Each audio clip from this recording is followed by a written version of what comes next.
नमस्कार. अन्नपूर्णा चव गृहिणीच्या हातची या आपल्या यूट्यूब चॅनलवर आपले सहर्ष स्वागत आहे. आज आपण पाहणार आहोत शेवग्याच्या पानांची भाजी कशी करायची. शेवग्याच्या शेंगांची भाजी तर सगळेच खातात, पण शेवग्याच्या पानांची भाजी कधी खाल्ली आहे का? चला तर मग बघूयात शेवग्याच्या पानांची ही भाजी कशा पद्धतीने केली जाते. तर शेवगा हा अत्यंत बहुगुणी आणि अत्यंत गुणकारी अशी औषधी वनस्पती आहे. शेवग्याच्या शेंगांबरोबरच त्याची पानं सुद्धा तितकीच गुणकारी असतात आणि यामध्ये शरीरासाठी फायदेशीर असलेले अनेक गुणकारी असे घटक असतात. शेवग्यामध्ये अनेक जीवनसत्वे असतात, तसेच पेशींचे रक्षण करणारे अनेक अँटीऑक्सिडंट्सही याच्यामध्ये भरपूर प्रमाणात असतात. शेवगा खाल्ल्याने आपली हाडे बळकट होतात. त्याचप्रमाणे रक्तातील साखरेचे नियंत्रणही योग्य प्रमाणामध्ये केले जाते. आजकाल बाजारामध्ये शेवग्याच्या शेंगा आणि त्याच्या पानांपासून बनवलेली पावडरही विकली जाते. त्यालाच मोरिंगा पावडर असं सुद्धा म्हणतात. तर शेवग्याच्या पानांची भाजी बनवण्यासाठी मी इथे शेवग्याच्या झाडाच्या 18 ते 20 कोवळ्या फांद्या काढून घेतलेल्या आहेत. आता या फांद्यांपासून आपल्याला पाने वेगळी करायची आहेत. तर त्यासाठी काय करायचं आहे पहा. अशा एका सुती कपड्यामध्ये आपल्याला या फांद्या ठेवून द्यायच्या आहेत. जर का तुम्हाला संध्याकाळी भाजी बनवायची असेल तर सकाळीच या फांद्या अशा सुती कपड्यामध्ये बांधून ठेवायच्या. जेव्हा तुम्ही भाजी बनवण्यासाठी हा कपडा उघडून बघाल तेव्हा तुम्हाला अशा पद्धतीने शेवग्याच्या फांद्यांची छोटी छोटी कोळी पानं अशी मोकळी झालेली दिसतील. अशा पद्धतीनं उरलेल्या सर्व फांद्यांची पाने ही अलगदपणे आपोआप सहज अगदी निघतात. त्यामुळे ही भाजी निवडण्यासाठी सुद्धा आपल्याला कोणताही त्रास होत नाही. अशा पद्धतीनं आपल्याला सर्व फांद्यांची पाने वेगळी करून घ्यायची आहेत. तुम्ही बघू शकता इथं मी अशा पद्धतीने ही पाने पूर्ण वेगळी करून घेतलेली आहेत. अगदी सहज पद्धतीने ही पाने देठांपासून वेगळी होतात, पण याच्यामध्ये जे मोठे मोठे देठ राहिलेले आहेत ते व्यवस्थितपणे बाजूला करायचे आहेत. आता ही पाने आपल्याला स्वच्छ धुवून घ्यायची आहेत. पाणी सहजपणे नितळून जाईल अशा भांड्यातच आपल्याला ही पाने घेऊन धुवायची आहेत. मी इथे मोदक पात्र घेतलेलं आहे. अशा पद्धतीनं कपड्यामध्ये बांधून ठेवल्यामुळं आपल्याला हवा असलेला भाग म्हणजे फांदींपासूनची पानं ही फक्त आपल्याला मिळालेली आहेत आणि त्याचे कोवळे देठ हे मागे राहिलेले आहेत. आता ही पाने आपल्याला स्वच्छ धुवून घ्यायची आहेत आणि ती शिजवण्यासाठी ती आपल्याला एका भांड्यामध्ये काढून घ्यायची आहेत. आता ही भाजी आपण कुकरमध्ये शिजवणार आहोत. त्यासाठी मी कुकरच्या डब्यामध्ये ही पाने स्वच्छ काढून घेतलेली आहेत. यामध्ये आपण पानांबरोबरच तूर डाळ वापरणार आहोत.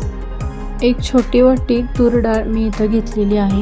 कोणतीही पालेभाजी करताना आपण त्याच्यामध्ये नुसतीच पानांची भाजी करत नाही, तर त्याच्याबरोबर वेगवेगळ्या प्रकारच्या डाळीसुद्धा मिक्स करतो.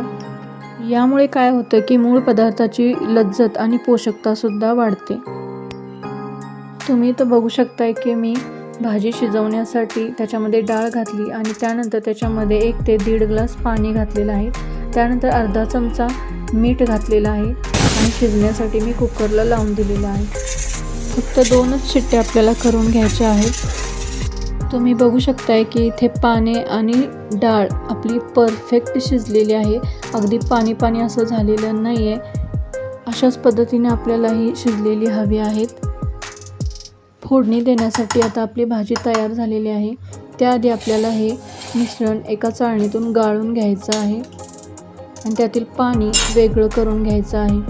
हे गाळून घेतल्यानंतर जे पाणी उरलेलं आहे ते पाणी आपल्याला फेकून द्यायचं नाही आहे. तर शिजल्यानंतरचा त्या भाजीचा आणि त्या डाळीचा पूर्ण अर्क त्या पाण्यामध्ये उतरलेला आहे. हे पाणी अत्यंत गुणकारी असं आहे.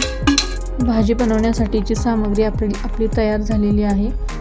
आता आपण या भाजीला फोडणी देऊयात.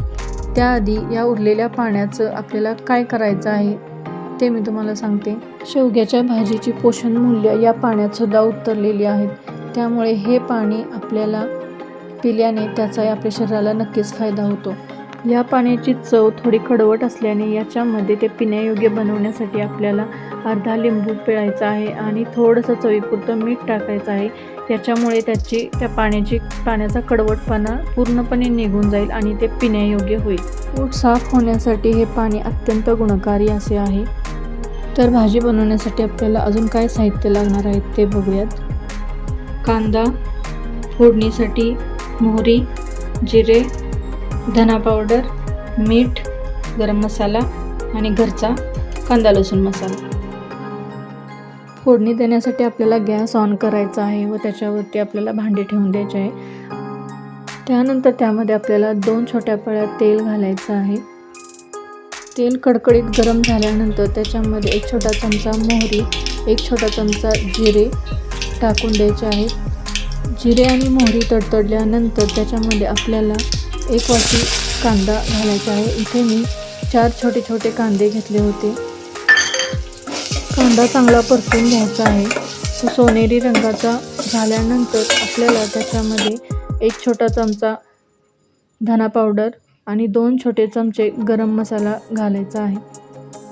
त्यानंतर त्याच्यामध्ये 1.5 चमचा आपला घरचा कांदा लसूण मसाला घालायचा आहे आणि अर्धा चमचा मीठ टाकायचे आहे.